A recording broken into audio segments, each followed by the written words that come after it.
क्योंकि अपना शरीर सुख का बना हुआ है और अपने शरीर के एहसास से हमको सुख मिलता है और हमें सुख की कामना है। हर पदार्थ का स्वरूप अस्ति नास्ति रूप होता है। उद्गल मूर्त है, अमूर्त नहीं है। जीव अमूर्त है, मूर्त नहीं है। इसी प्रकार जीव सुख स्वभाव से सुख रूप है, वह ज्ञान स्वभाव रूप नहीं है, ज्ञान नहीं है। एक वस्तु में स्वभाव विभाव का भेद है, वह स्वभाव रूप है, विभाव रूप स्वभाव से नहीं है। स्वाधीनता से विभाव रूप नहीं है, स्वाधीनता से स्वभाव रूप है। पर की नास्ति, अपने में स्वभाव से विभाव की नास्ति। इस प्रकार हमको पर सापेक्ष और स्वयं में भेद करके अस्ति नास्ति को समझना चाहिए। पर से नास्ति ये तो समझ में आ सकती है, पर अपने में ही विभाव का स्वभाव से असद्भाव। ज्ञान जो जीव का विभाव है, मन इंद्रियों की पराधीनता से होता है, वह स्वभाव से उसकी सत्ता जीव में नहीं है। सिद्ध परमात्मा को ज्ञान बिल्कुल नहीं होता है। इसी प्रकार सुख के अलावा कोई धर्म उसमें नहीं होते हैं, बल नहीं होता है। और अनेक गुणों की कल्पना जो की जाती है वह विभाव की ओर से की जाती है, स्वभाव की ओर से नहीं। स्वभाव से जीव सुख स्वभावी होने से उसको नैसर्गिक रूप से सुख की कामना होती है। अन्य भावों की कामना भी सुख के लिए ही होती है, तो मूल चाह उसकी सुख की है, क्योंकि उसका मूल स्वभाव सुख है और स्वभाव की चाह होती है, क्योंकि वस्तु स्वभाव की ओर सहज ढलती है स्वतः ही, निसर्ग से। जैसे कुत्ते की पूंछ है, वह कारण नहीं होने, अन्य कारण नहीं होने पर वह टेढ़ी ही रहती है। पानी समतल ही रहता है, हवा तिर्यक बहती है, दीपक की लो ऊर्ध्वगमन करती है स्वभाव से ही। ऐसे ही स्वभाव से ही जीव सुख चाहता है, क्योंकि वह सुख स्वभावी है। वह ज्ञान नहीं चाहता है। कितने ज्ञान के लिए कहे तो ना करता है वो, नहीं मुझे नहीं जानना है। कुदरत से ही कितने ज्ञों को वह नहीं जानना चाहता है, आंखें बंद कर लेता है। भाई ज्ञान स्वभावी हो, आंखें क्यों बंद करते हो? कोई विचार का सीन हो, हिंसा का सीन हो, पीड़ा का सीन हो, तो हम आंखें बंद कर लेते हैं। क्यों बंद कर लेते हैं? स्वभाव है, क्यों बंद कर लेते हैं? क्योंकि वास्तव में वह हमारा स्वभाव ही नहीं है। ये तो अनादि से इंद्रियां मिली है और स्वरूप का भान नहीं है। मैं सुख स्वभावी हूँ, यह भान नहीं है, तो वह ज्ञान करता है और ज्ञान करते हुए अपने को ज्ञान स्वभावी मान लेता है। ज्ञान पुद्गल के साय से होने से असमान जाति द्रव्य पर्याय, उसको वह आत्मसात करता है। ये कथन कुंद कुंद बहुत अच्छा करते हैं।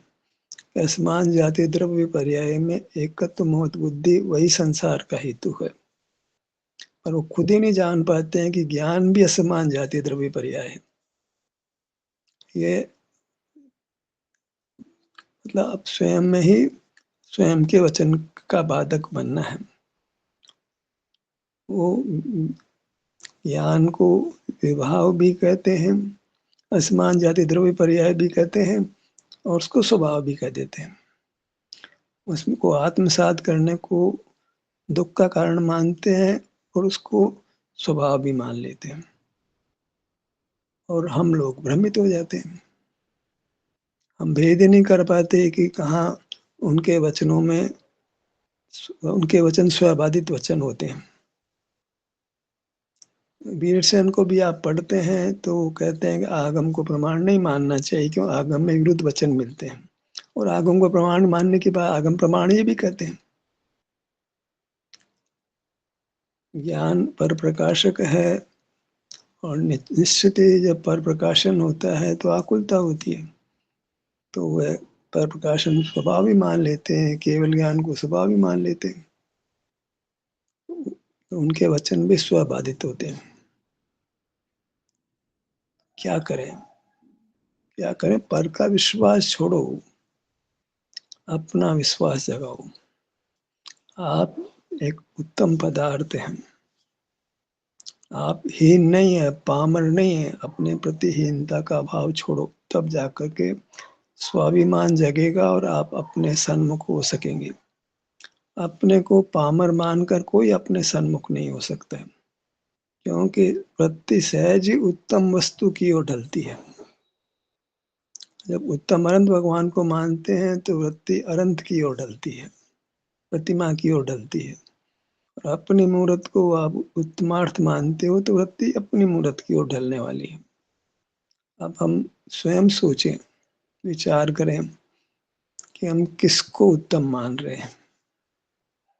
परद्रव्य को, जो हमारे लिए उत्तम नहीं है। परद्रव्य परद्रव्य के लिए उत्तम है, हम हमारे लिए उत्तम है।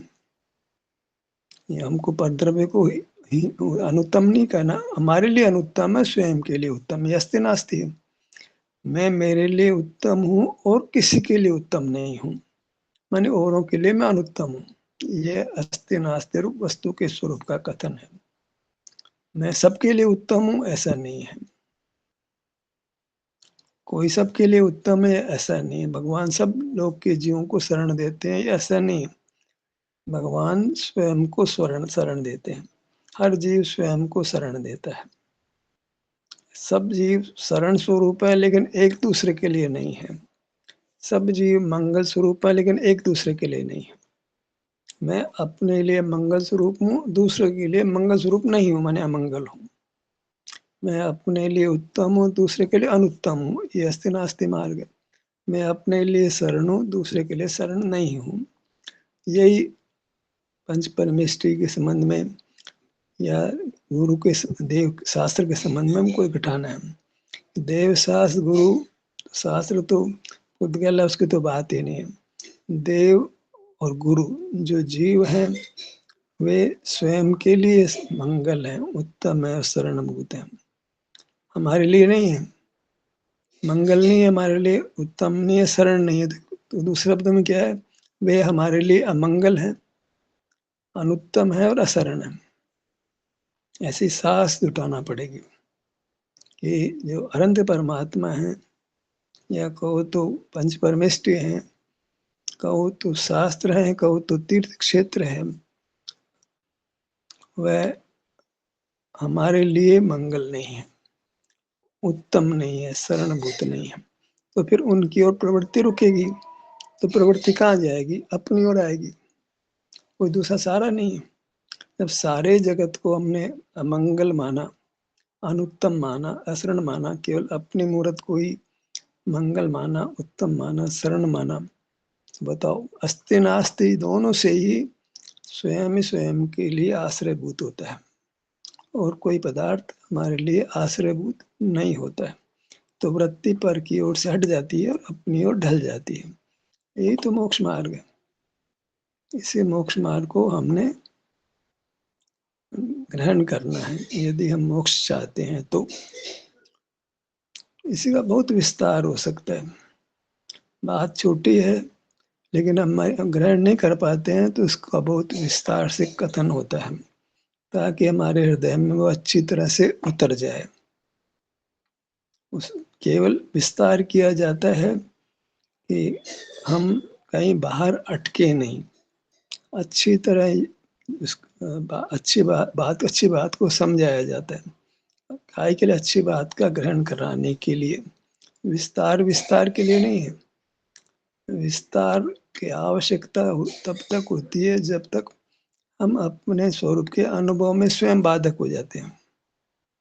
तो फिर विस्तार के माध्यम से अपनी सब बाधाओं को समाप्त करते हैं जो हमको अनुभव में आने से रोकती हैं, बाहर खड़ा रखती हैं। बाहर खड़े नहीं रहना है, बाहर ज्ञान के रूप में बाहर खड़े रहना कि नहीं चलेगा। भले आगम बोलता हूँ, दौलत राम जी कहते हो मैं ज्ञाता ज्ञान गे हूँ, ज्ञान ज्ञाता गे में कछु भेद न रहो, ध्यान ध्याता देह में कछु भेद न रहो। वो ध्यान ज्ञान को एक ही कर रहे हैं, जबकि ध्यान स्वरूप है और ज्ञान हमारा स्वरूप नहीं है। ज्ञान में व्यग्रम न ध्यान में थी, ज्ञान व्यग्र है, ध्यान अव्यग्र है। और दौलत राम जी को बात समझ नहीं आ रही, वो अपने को ज्ञान ज्ञाता ज्ञेय भी कह रहे हैं और ध्याता ध्यान देह भी कह रहे हैं। मैं उनको ज्ञान ध्यान में भेद नहीं है। सुख दुख के दो कारण हैं, दुख का कारण ज्ञान है, सुख का कारण ध्यान है। दोनों का भेद दौलत राम जी नहीं कर पा रहे। ज्ञान ध्यान को पर्यायवाची मान रहे। ज्ञान में फिर ज्ञान तो सारा इंद्रियों से होता है, मगर इंद्रियों के ज्ञान होता हो तो कोई बताए, एक भी तो बंदा बताए कि मगर इंद्रियों से ज्ञान होता है। न युक्ति से सिद्ध है, न अनुभव से सिद्ध है। फिर भी अपने आप को इस इंद्रिय ज्ञान से ज्ञाता मानना, और अमूर्त होने से इंद्रिय ज्ञान का ज्ञेय तो बनता नहीं है। वो इसलिए ज्ञेय भी नहीं है, ज्ञान भी नहीं है, ज्ञाता भी नहीं है। और हम लोगों की भी एक जिद है कि जो कुछ लिखा गया है वो आगम है और प्रमाण है, परीक्षा करना ही नहीं चाहते। भोंदू अभोंदू, जिस किसी पंडित ने लिख दिया वो सच्चा हो गया और सम्यक दृष्टि के वचन हो गए। अनुभव के स्तर पर तोलते ही नहीं है। कारण क्या है कि बाहर ही खड़े रहे, बाहर खड़े होने पर सम्यक मिथ्या का भेद खत्म हो जाता है, मिथ्या ही सम्यक हो जाता है, गलत बात ही सच्ची बात हो जाती है, असत्य ही सत्य का मुखड़ा ले लेता है। वो तो अनुभूति है जो असत्य का नाश करती है। असत्य अनुभूति की ताकत संसार में हटकर मोक्ष देती है, और अनुभूति का विषय अपना शरीर में होने वाला सुख दुख है। अनुभव सुख दुख का होता है, और अनुभव है वह पर प्रकाशक नहीं है, वो ज्ञान नहीं है, वह तो संवेदक है, स्वसंवेदक है।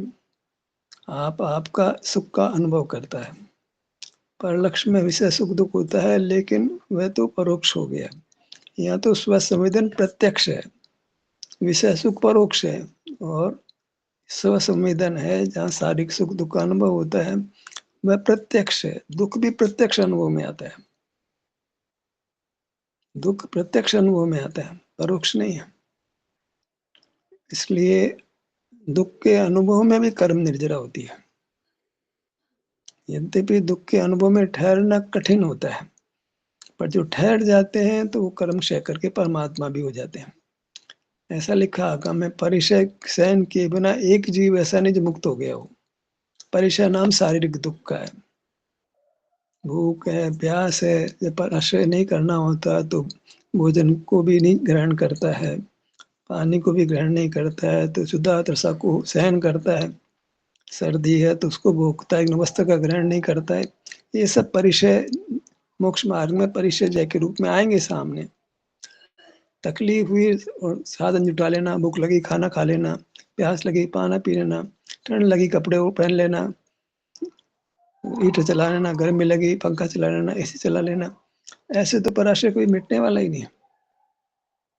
हमको अनुभव रूप रह करके अपने आप को, शरीर को इतना अच्छा बना लेना है कि ठंड गर्मी हमें लगे नहीं, भूख प्यास सतावे नहीं, और थोड़ा बहुत सतावे तो उसको हम सहन करने की हमको शक्ति मिलती है। ऐसा ही सहज अनुभव हमको ऐसी शक्ति से देता है। अनुभव के समय ने अनुभव से च्युत होने पर, अनुभव में तो बल और ज्ञान का काम ही नहीं है, अनुभव से च्युत होने पर हमको ज्ञान, विकसित ज्ञान मिलता है, विकसित बल मिलता है, लेकिन कभी भी उनमें आत्मबुद्धि नहीं होती, न ज्ञान में न बल में। आत्मबुद्धि सुख में ही होती है।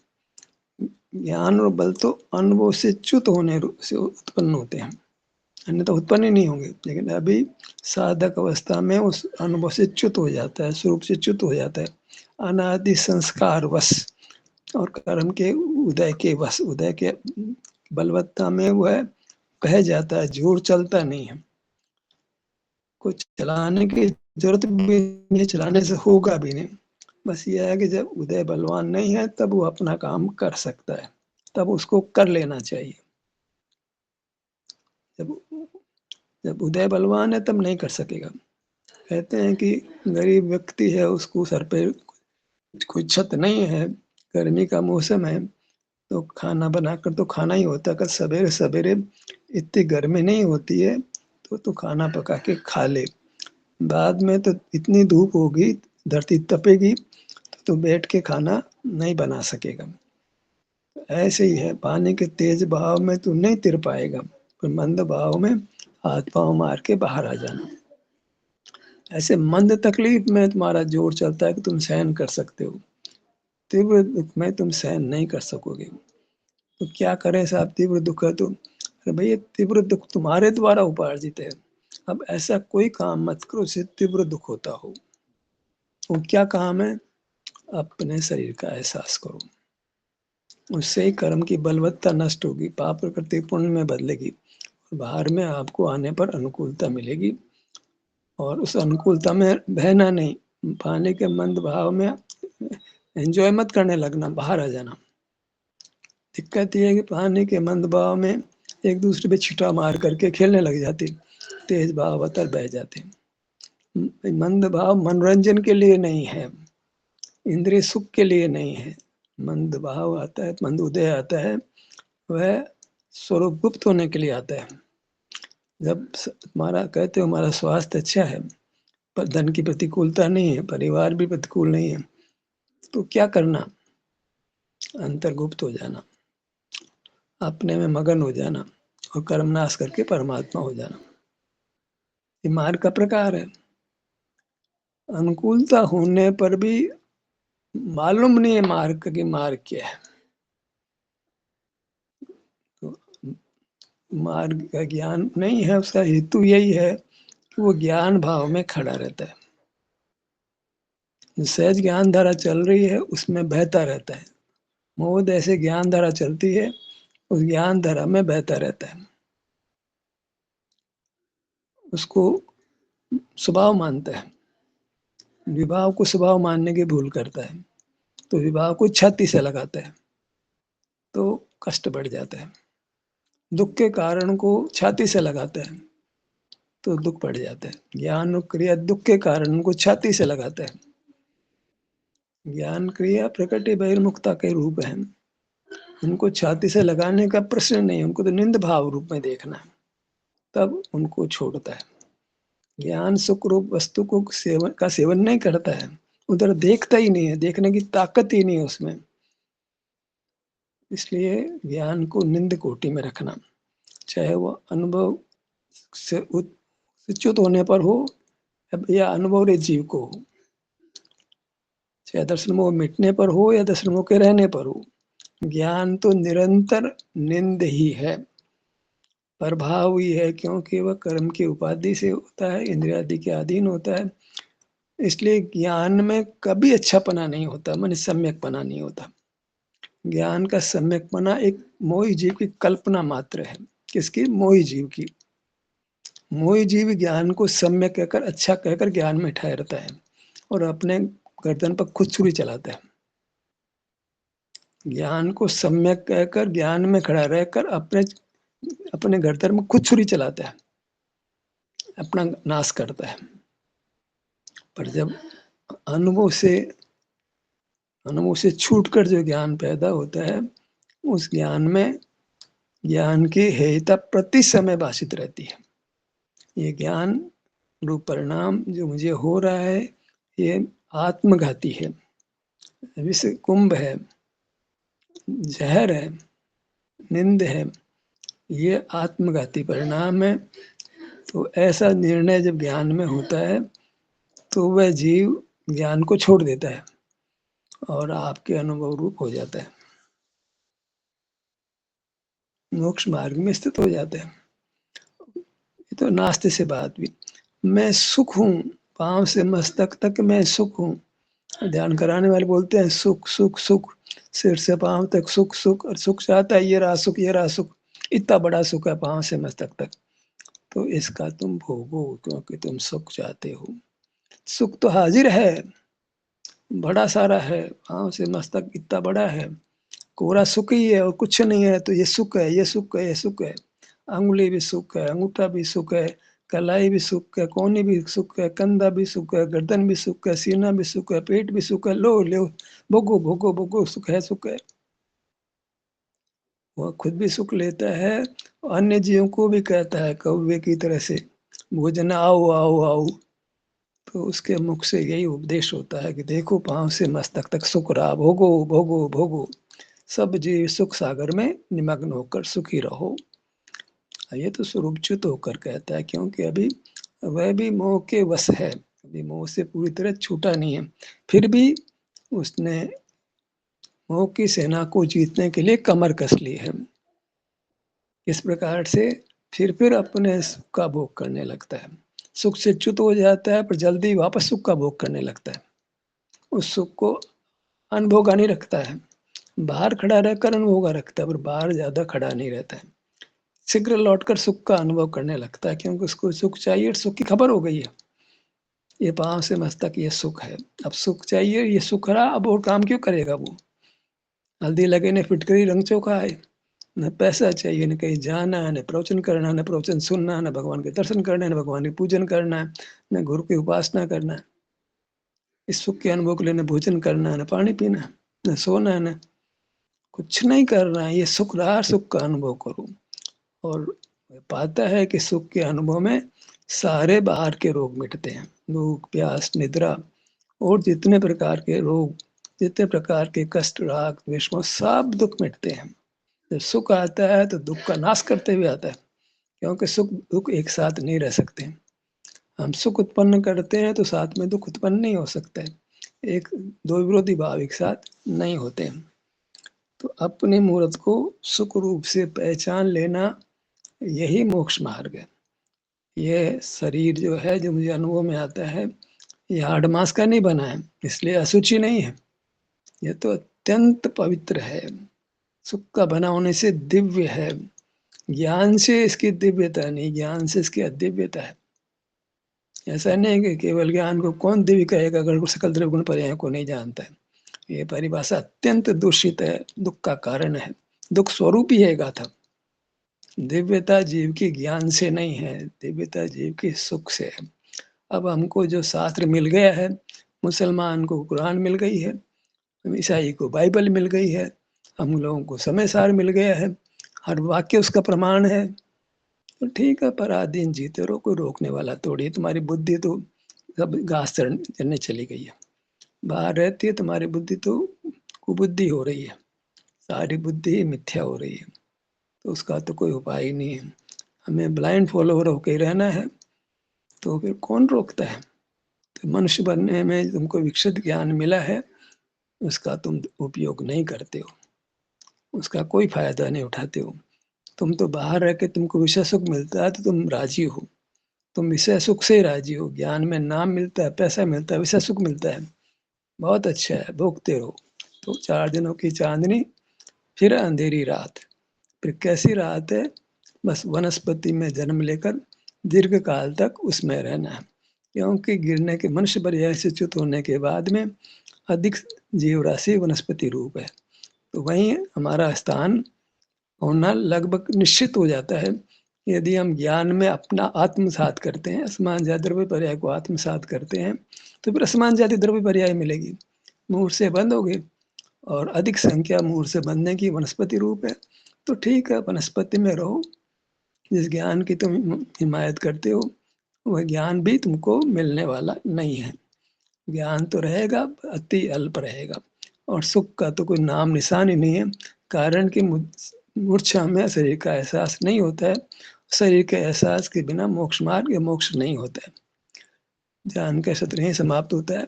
आपकी सहभागिता के लिए धन्यवाद।